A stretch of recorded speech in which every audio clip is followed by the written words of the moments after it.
भाग एक, जन्म और वरदान की कथा।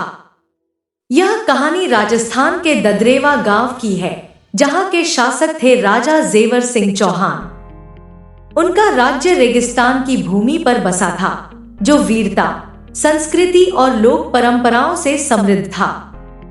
लेकिन राजा और उनकी रानी बाछल देवी के मन में एक कमी थी। उनके जीवन में संतान का सुख नहीं था। वे एक ऐसे पुत्र की कामना कर रहे थे जो उनके राज्य की रक्षा करे, राजकुल की प्रतिष्ठा बढ़ाए और जिसे लोग आदर और श्रद्धा से पूजे। वर्षों तक उन्होंने मन्नतें मांगी, पूजा अर्चना की, लेकिन उन्हें संतान का सुख नहीं मिला। एक रात का दिव्य स्वप्न। एक रात रानी बाछल ने एक अद्भुत स्वप्न देखा। उन्होंने देखा कि एक प्रकाशमय तेज से युक्त सन्यासी उनके पास आए, जिनके सिर पर साधुओं का मुकुट और गले में रुद्राक्ष की माला थी। वे कह रहे थे, रानी, तुम दुखी क्यों हो?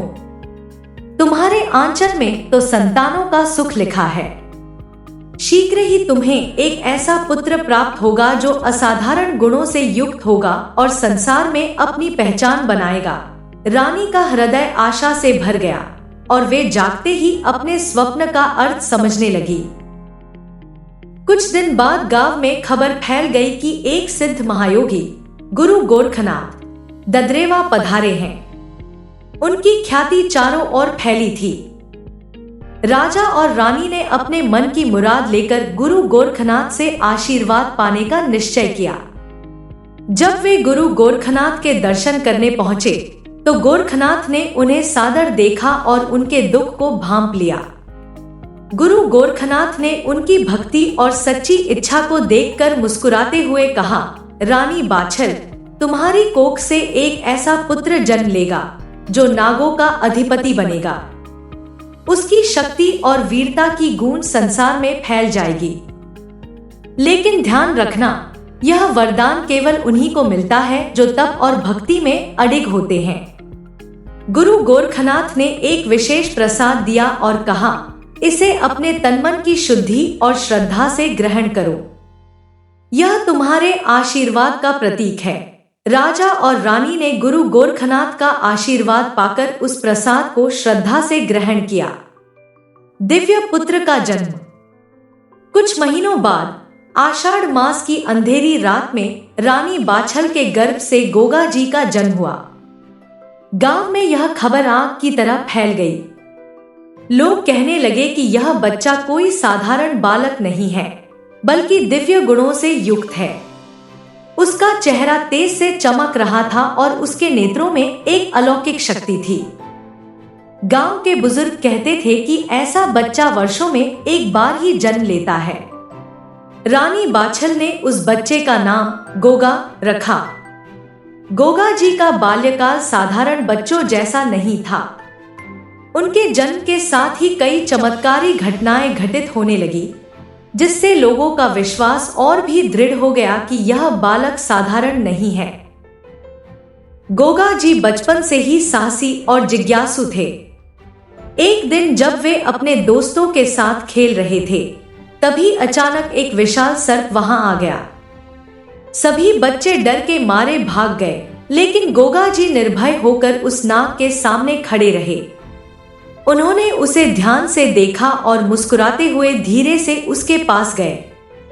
वह नाग गोगा जी की ओर देखते हुए शांत हो गया, जैसे वह उनकी भाषा समझ रहा हो।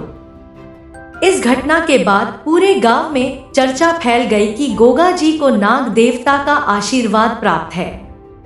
लोग कहने लगे कि यह बच्चा नागों का मित्र है और नाग देवता ने इसे किसी विशेष कार्य के लिए चुना है। गोगा जी के माता पिता ने भी महसूस किया कि उनका पुत्र असाधारण शक्तियों से युक्त है।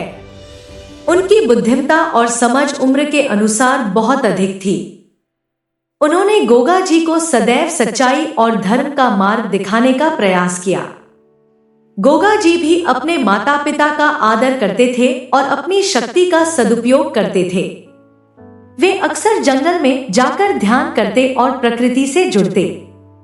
यह मान्यता थी कि गोगा जी ने इसी दौरान नाग देवता से संपर्क साधा और उनसे आशीर्वाद प्राप्त किया। एक दिन जब गोगा जी किशोरावस्था में पहुंच चुके थे, गुरु गोरखनाथ एक बार फिर ददरेवा आए। उन्होंने गोगा जी को देखा और उनके चेहरे पर एक गहन मुस्कान थी। गुरु गोरखनाथ ने कहा, तुम्हारी साधना ने तुम्हें योग्य बना दिया है। तुम इस संसार के लिए एक वरदान हो। तुम्हारी भक्ति और वीरता का इतिहास लोग सदियों तक गाएंगे। मैं तुम्हें नागों का अधिपति बनाता हूं। नाग देवता सदैव तुम्हारे साथ रहेंगे और तुम्हारी शक्ति तुम्हारे राज्य की रक्षा करेगी। गोगा जी ने गुरु गोरखनाथ का आशीर्वाद ग्रहण किया और उसी क्षण से उन्होंने अपनी जिम्मेदारियों को पूरी तरह से समझ लिया। अब उनका मार्ग केवल अपनी शक्तियों को पहचानना ही नहीं था, बल्कि अपने राज्य और लोगों की सुरक्षा करना भी था।